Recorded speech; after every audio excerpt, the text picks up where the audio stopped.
Yes, yes, DEATHMASTER SNIKCH. Go to the Magic Isles. Get the elf thing they call Tyrion. Hey guys, I'm Dom, and it is with great pleasure I'm going to be welcoming you to the new DLC. We've got DEATHMASTER SNIKCH here. He's going to be up against Tyrion, obviously, from the High Elves. And let's go ahead and talk about some of the new units, and obviously the good old Grandmaster himself, or Deathmaster, I should say. In terms of his abilities, he's got this Cloak of Shadows here. It's a constant -9 melee defense and -4 leadership. Very, very decent. This Deathmaster's Sigil can only be used on a Lord or Hero, but it pins them in place for 7 seconds, 100-meter range, so a pretty long cast range. Very decent. Whirl of Weeping Blades is kind of a vortex centered on Deathmaster. It's almost like he kind of spins around with these different blades he's got. You can see he's even got one in his tail there, just triple wielding on us here. Yeah, he goes into a bit of a spinning attack animation and does a pretty cool vortex. We've got an assassin to back him up here. Of course, this guy's going to be carrying his standard assassin's trophy. We've also got Rival Hide Talisman. As far as new units go, this is one of them. Death Runners have had a bit of a rework. They have had some buffs, and they've also had their model count reduced to 54. We've got anti-infantry now of +10, of course, Weeping Blades, and this ROR has really strong stats: 41 attack, 54 defense. Obviously, Vanguard with physical resistance, 40% currently from their Duck and Weave, which is sort of one of their Regiment of Renown specialties. Gives them extra melee defense, speed, and physical resistance, so they are very fast. 54 speed. These guys can actually catch war wagons. As for the other new unit here, the Eshin Triads, we've got the Regiment of Renown and the base version. They're sort of like a cheaper version of Death Runners, but they've got little halberds instead of the dual hand weapons. They're kind of like an anti-large variant. Not as good as stats, but still they do have charge defense, Vanguard, and stock. 30% physical resistance. If you have a look at the Regiment of Renown here, they gain the ability to make a summon, basically, just like a Lithanar's summon, which don't do any damage, but you can use them to chase routing units off, pressure an opponent's backline, or just generally confuse them. Yeah, pretty decent stuff. So that's our little force there, our kind of ninja rat force, led by Deathmaster SNIKCH with the assassin and all of those cool melee assassins. As for the rest, we've got some gutter runners here, 2 gutter runner slingers, a whole bunch of Skaven slave slingers as well, just to provide a nice volume of fire.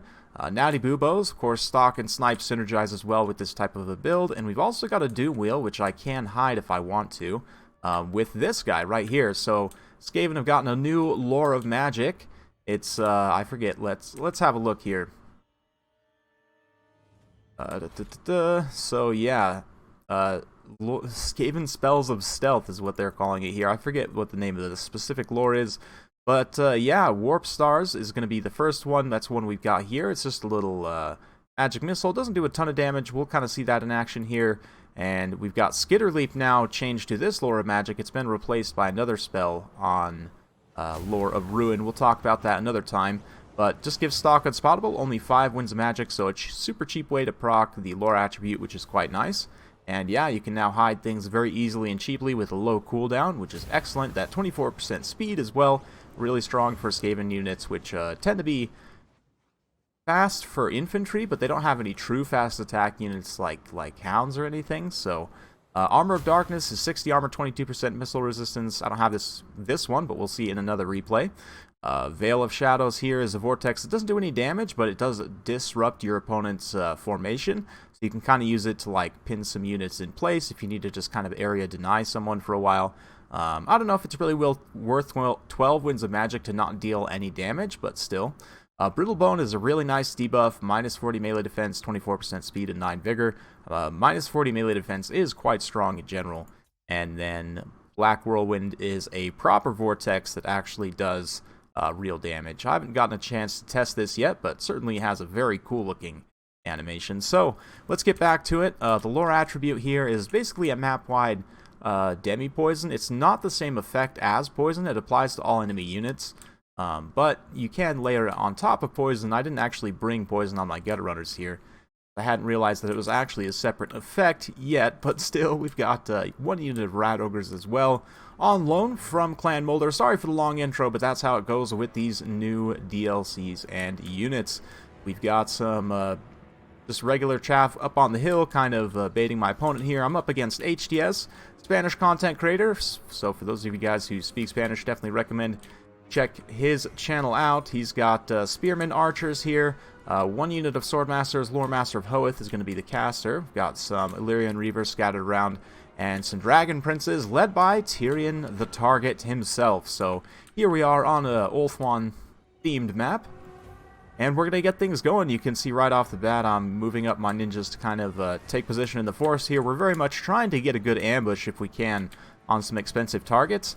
Just moving up my chaff for the time being. This guy has quite a few different ways. He has concealment bombs for himself, which you can see I've popped here. He also has this Speed of Lycos spell, which the High Elves also have. And it is another way that you can potentially hide units. You can see I throw the little warp stars there. It doesn't do a ton of damage, but it's decent considering how cheap it is. And it did give that little, you know, kind of semi-poison effect very temporarily. But still, not super amazing, not like Fireball or, you know, I don't know, some of the better magic missiles. Natty Boobos are doing some good work, and over here, Tyrion is realizing that he's going to have some trouble. Now, SNIKCH is an absolute monster in combat.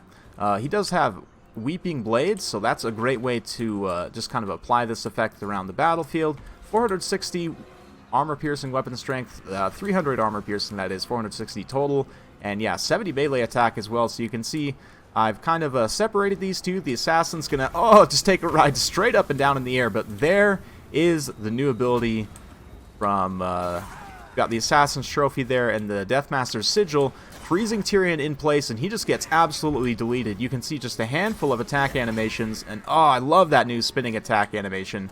That's not actually the vortex, but look at how much damage Tyrion took in that short amount of time. He's just getting absolutely wrecked here. You can see the Doom Wheel now pulling up on station to help kind of disrupt the Dragon Princes and do some damage to them as well. And yeah, Tyrion is needing to pull out of here. He's going to Foe Seeker right away. And we're just kind of in a bit of a shootout here. You can see I've got my slingers shooting from the forest against these High Elf archers, so we should be able to trade pretty efficiently, especially considering most of my slingers are really cheap. The expensive ones, of course, the Gutter Runners, do have a bit of physical resistance as well. So, yeah, over here, these Spearmen getting absolutely wrecked. We're activating the ninjas here to try and push up on this flank, get into the back line and start disrupting. Because the archers, you know, they're going to eventually, if I let them empty out all their ammo, they're going to do quite a bit of work, even against my chaff. So, you do need to try and be a bit careful. Natty Boobo still just plinking away at the chariot there. Meanwhile, over on the other flank, these Rat Ogres have a saga of all their own against these Illyrian Reavers, but we're going to leave them for the time being because the focus is over here. And the Triads, see, they've got their little poison Naginatas, which are just so cool. I love these guys. Super cool unit. And having a really cheap way to get that Weeping Blade effect, because Weeping Blade is 50% poison. It's the only percentage-based armor debuff, armor debuff in the game, not poison. 50% armor. So you can see here these Swordmasters are down to only 45, and that just scales so well against elite targets, you know, things like steam tanks or big armored dinosaurs, you know, obviously for the dinosaurs, but just in general, Weeping Blade is such a powerful effect, and to have cheap ways of spreading it around the battlefield is super powerful for the Skaven. You can see those Swordmasters just get absolutely eaten alive by mass of the death, what are these guys, the Death Squad, and the Ixcha's Triads. Very cool stuff. Doomwheel pushing up the hill with the regular Triads here. Let's have a look at this charge. Just getting there. Getting some good little chops and thrusts. Of course, the Doomwheel will immediately terrify these guys away. The Loremaster is still hanging on here. You can see Tyrion as well managed to get some healing. Came out over here with his Dragon Princes and is seeing off these foul Rat Ogres here. So, yeah, you know, maybe this was intentional to let the Clan Molder units just kind of get wrecked. But anyway, they're going to be sent packing, which is fine by me. They've already done some pretty good work and just kind of held some of my ranged units safe. Over here you can see the Swordmaster in a very bad situation, as he is now the target of the assassin squad. Rival Hide Talisman being popped on the assassin to help debuff the melee attack here. You can see those Dragon Princes down to 4 melee attacks, so relying entirely on their charge bonus here. But Tyrion, of course, still a pretty legit combatant. Oh, where's he at? Just sent the Deathmaster flying there. They're going to have a pretty pitched duel here in the late game. You can see Tyrion, because of the healing, has come back quite strong, and Deathmaster doesn't have a whole lot of HP. That's his main downside. I mean, he is very cheap, but still not a whole lot of HP, so Tyrion, if we can get him going here, this is the... I was hoping that would actually stagger Tyrion, that Whirl of Weeping Blades, since I didn't have a great opportunity to use it before, but didn't do a whole lot there. I'd imagine if you're standing in a blob of infantry, that'll do quite a bit, but you can see SNIKCH, of course, being a very Skaven is going to go ahead and circle back around, take advantage of his charge bonus here, and just down Tyrion. So he does indeed get the kill. Contract accomplished. And now you can see the Lore Master chasing off the assassin, but it was indeed a ruse. The Deathmaster himself decides that he is going to go ahead and flee the scene now. He never want to stay at the scene of the crime, of course. So he's going to get out of dodge, probably get back on the water and sail off somewhere secret, and just leave the rest here. I don't know. This Eshin Sorcerer is still going to continue to hold the line here, as there are some Illyrian Reavers and the Chariot still fighting. Got quite a few units coming back from out, and you can see one of the things I love about these new Skaven units is their speed. I mean, 54 speed. These guys, of course, the Clan Rat Spears, a regular Skaven type unit, still pretty fast for infantry, but while they have that strength in numbers, not going to be quite as fast. But these guys, especially the Death Squad, because of their effect here, they get that extra speed even while they're, still within high enough numbers to get that strength in numbers to counteract that effect. So in general, they just come out with 54 melee defense for a Skaven unit is incredible, especially for, like a damage type unit that doesn't have a shield. That's super, super strong. You can see here. Yep. We're gonna let those natty boobers take the final charge from the Dragon Princes and get killed. They've fulfilled their job, so definitely need to wrap up the loose ends here. The Triads gonna get in with the Doom Wheel. The Doom Wheel crew has been paid off with enough Warpstone tokens that they are trustworthy for now, but I don't know if they'll really survive too many more battles here. Yeah, I'm talking about you, buddy. Triads, though, absolutely love them. They are more of a support-type spear unit. We're going to take a look at one more replay here and kind of watch them in action. But they are a pretty good unit. They're not going to win too many fights just straight up against other infantry because of that low model count. But using them to support a mobile engagement, because of their high speed, you can use them to support like Rat Ogres or a Doom Wheel against cavalry. And they're going to absolutely tear them to shreds. You can use them to support and run a lot of like gutter runners or slingers, and get the armor sundering debuff and just fill them full of sling stones, Balearic style. Oh man, that mask is super cool too. Look at those things. Love these guys. I have to say, Skaven are a faction that I do enjoy quite a bit. They are kind of one of the more comic relief style factions of Cold War Warhammer. I don't play them a ton on the channel, but I do enjoy them quite a bit. They're a bit silly, if we're being honest, but the Ninja Rats thing, very cool, and I love these new units, the whole synergy here. This type of a build, I think, is going to be pretty strong. Deathmaster especially, plus the Assassin, just getting a bunch of different debuffs to have. You can freeze them in place, throw that trophy heads, and just get in and goon somebody. And granted, you can see both of these guys did end up getting killed, so a little bit of give and take there, but as for Tyrion, Lore Master, those guys did a great job. Dragon Princes, 153 kills, 120 on the Ithilmar Chariot as well, so pretty decent stuff. You would expect a lot of kills on the archers, and they definitely did that, but those Lore Masters just got eaten alive there by these Triads and the Death Squad. 100 kills on the Death Squad, 85, 79 for the regular Triads there. Doom Wheel managed to rack up 87, and an XP Chevron, which is always nice. 54th for the Gutter Runners, pretty good versus High Elves in general, and yeah, that Goon Squad, man, I was very surprised at how fast they took down Tyrion, because he, in general, has very, very good stats. But yeah, let's go ahead and have a look here at one more battle. We'll just get straight to it.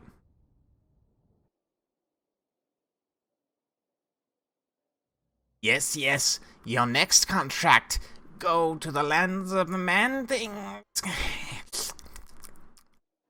find a new challenger, the one they call Repanse de Lyonnaise. And indeed, we're here with SNIKCH versus Repanse, the new Lord for Bretonnia. We're going to talk about her in just a second here, but let's have a look at HDS's Clan Eshin army here. He's got the DEATHMASTER and the Eshin Sorcerer. So he's got more or less the same loadout I did. I think he did bring Slippery, which I don't know that I necessarily brought that. It is a way to give SNIKCH some more melee defense, which 50 is good. It's not amazing for a Lord, but definitely probably would be worth having that Slippery if you can take it. Eshin Sorcerer here, he's got the Fear of Aramar, which is one of the other items he can take. Minus 24 leadership, 18% vigor here. And we've also got Black Whirlwind, so we should see that in action. Warp Stars as well. And yeah, we've got another one of the new units here, a brand new weapon team, one that has been very much requested, I'm sure. The Death Globe Mortars, indeed. And look at those big old bests, basically. Not quite bests, but mini bests, let's say. Love these things as well. This is the Regiment of Renown version that does tons of armor-piercing damage. You can see here, if we look at the missile damage, it is quite massive, especially in the explosion value. The regular ones do a dot effect. They don't do nearly as much missile damage. We'll have a look at those in another replay on another day. But yeah, as for the rest, we've also got a Hell Pit Abomination here. So potentially he can hide that or do some other shenanigans. We've also got some Eshin Triads, plenty of Chaff as well, a couple of Rat Ogres to support the flanks. And that's pretty much it. Council Guard here to kind of give some physical resistance, some extra physical resistance, as if DEATHMASTER didn't have enough.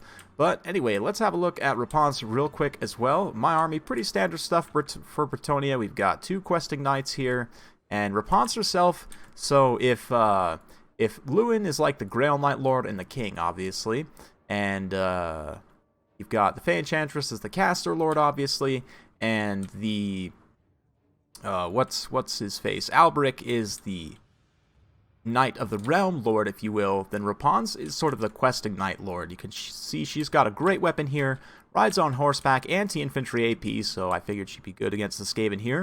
In terms of her abilities, she's got this sort of Lyonnaise, plus 40 melee attack, 50% AP, and weapon damage, so quite strong melee combatant on top of pretty decent stats to begin with. 65 charge bonus as well, it's pretty good. A Halo of Maidenly Wrath is kind of a Cetra-like explosion, doesn't damage friendlies, and gives blinded little explosion effect. And this is the main reason you bring her, is the Fleur-de-Lis banner. It's a constant +9/+9 for melee attack and defense, which for Bretonnia is pretty strong. My idea is basically to try and force a blob with her and then charge in with other stuff, and they'll get that effect, that Fleur-de-Lis banner. And yeah, we've got the questing knights to do that. A couple Knights of the Realm on the other side as well. So lots of battle pilgrims, including the ROR. I've got Felix here in case Repanse needs to heal. She can run over. Felix is standing in for Henri Le Massif for the time being in this particular battle. And yeah, we've got Lore of Beasts as well for Manticore Summons because I needed some terror versus the Skaven. You can see right off the bat those mortars, oh man, just ripping apart the Holy Wardens here, and that explosion damage is super legit. It is pretty similar, I don't know, I can't compare it directly to the Hellstorm Rocket Battery because it doesn't do quite as much damage. You can see some models will actually get up here, but it absolutely will hit or kill the models that it hits directly. But mainline engagement getting underway. The Bretonnians firing in here now, and you can see DEATHMASTER making his way up to the front line. Rat Ogres pushing things over on the far side, and you can see the Eshin's Triads, the Regiment of Renown there. The Ixcha's Triads are in support, so they should be able to do some really good damage to the Knights of the Realm there if I can pull away. Do summon a Manticore to try and shut down those mortars, because they have just absolutely wrecked my archer line. One unit completely shattered already, which is super tough. So yeah, we need to try and shut them down as quick as possible. That being said, Council Guard are hanging around here. There's some additional Triads as well. I am kind of threatening the back line with my companions and these other questing knights. So he has to allocate some resources to try and keep them back here. You can see Repanse herself also moving in at this point as well. So we're going to come in here. Watch as this Hell Pit. Oh, there we go. DEATHMASTER actually just pins Felix in place so that he can pull away from that engagement. Same thing with the Sorcerer. The Holy Warden's still fighting even after they've taken quite a bit of damage there. But yeah, you can see the Damsel came in getting a little bit crazy here. It's going to have to absolutely get out of here. But there was an Overcast spell somewhere. Not sure where that went down. Let's see here. Yeah, I'm not sure exactly what that spell was there. It looks like upgraded Armor of Darkness here, so these Rat Ogres especially up to 90 armor. That is very strong. You can see the man score here, not the best AP values, and just in general, the missile resistance probably would have helped a bit for my archers versus the Hell Pit. We were able to get quite a bit of damage in, but that being said, the mortars just completely wrecked my archers. And, they're not doing too well right now. You can see also the Triads and the Rat Ogres have traded very efficiently with my Knights of the Realm. I haven't really got that good of charges, but still, those Triads definitely pretty threatening, and especially because initially I only saw the Rat Ogres and the Skaven Slaves, which, I mean, granted, I would charge Knights of the Realm into just those two, but here comes that new Vortex. Gonna get dropped right on top of these Battle Pilgrims. You can see they're not having a good time at all. There's a couple of rats caught in here, but hey, that's just the Skaven way. I love the new color scheme for Repanse, by the way, can I just say? Kind of Empire-like almost with that red and gold, but Repanse herself getting in here, dealing some righteous justice of a lady up against that Hell Pit.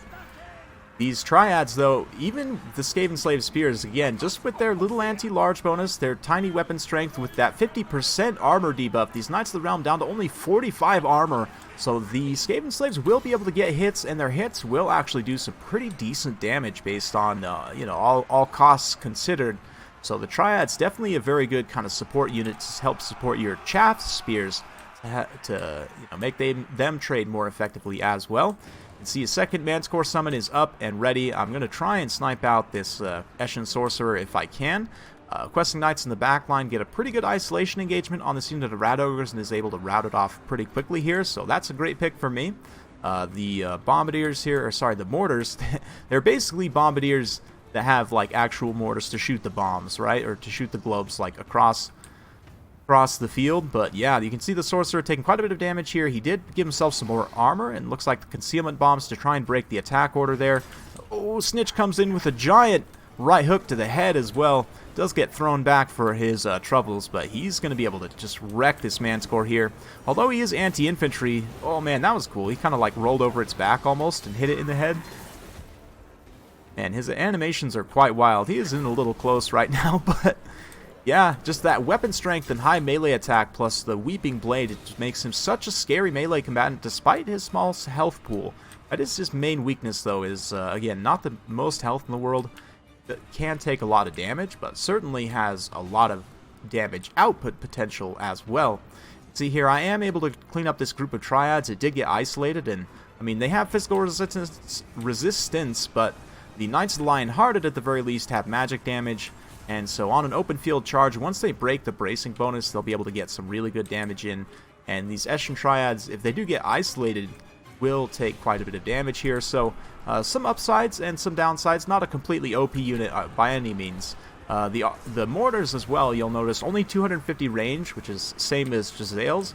Pretty long, but at the same time, it's not super long in terms of artillery type units.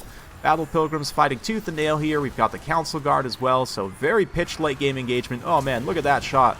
With the mortars shooting in, they managed to come back from rout after having been savaged by the Manscore. I do have some peasants coming back to try and pressure them. Been kind of pushing them around, but they have used most of their ammo at this point, so generated a ton of value killing my archers. And oh man, a couple key shots here on the Knights as they run away. Not looking good.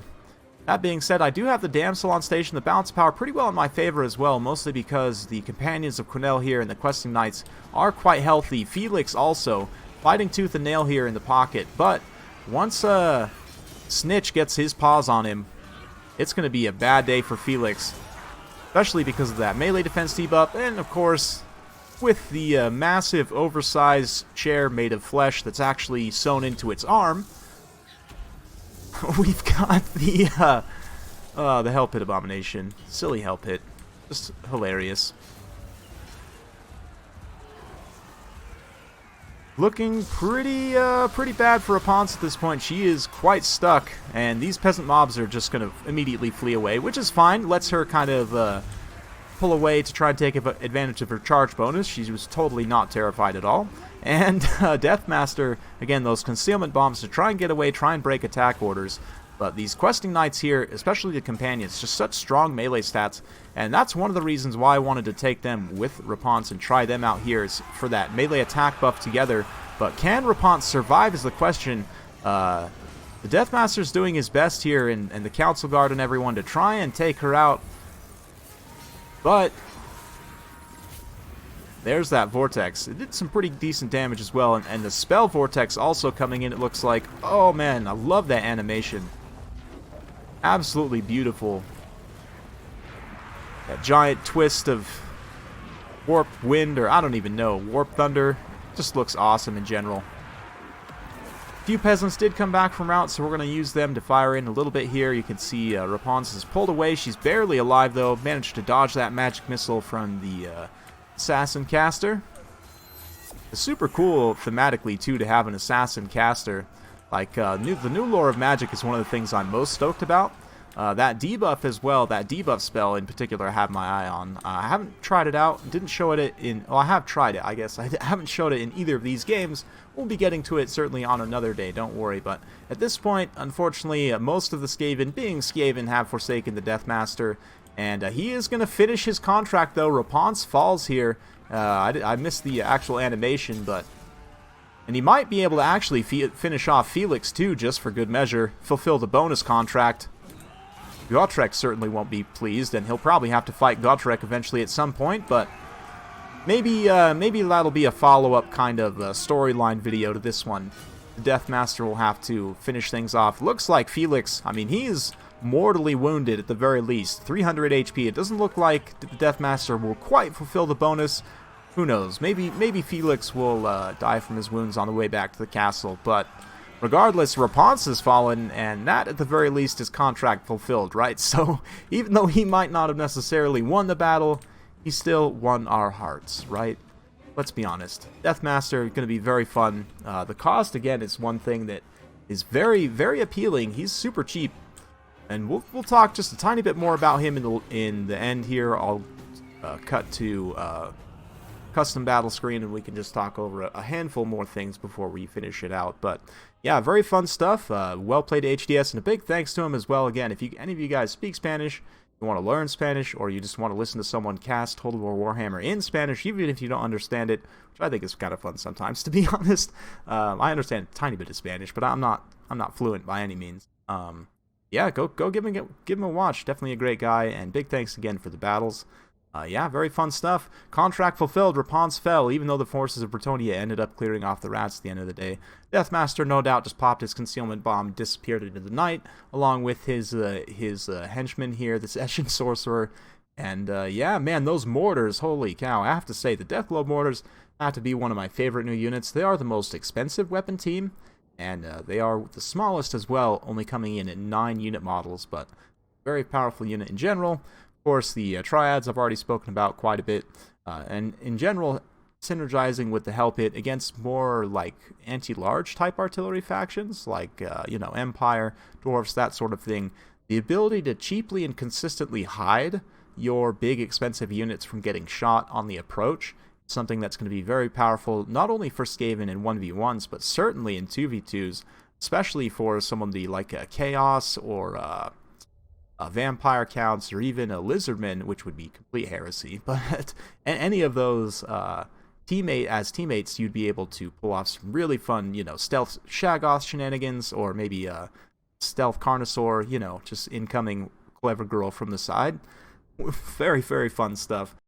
As for the rest, yeah, love the new RORs. We'll talk about some of the other new units. There is one weapon team that I didn't get to today. Iket's going to take those ones out for a spin soon. That's the Warp Grinders, the only melee weapon team for the Skaven, which is a bit odd to actually say. But we'll get to that on another day. Thank you very much for watching this one. Hopefully you guys enjoyed it. If you do like this sort of content, be sure to like, subscribe, hit that bell notification button, so every time I upload a new video, you'll be notified. Thanks again for watching, and we'll see you next time.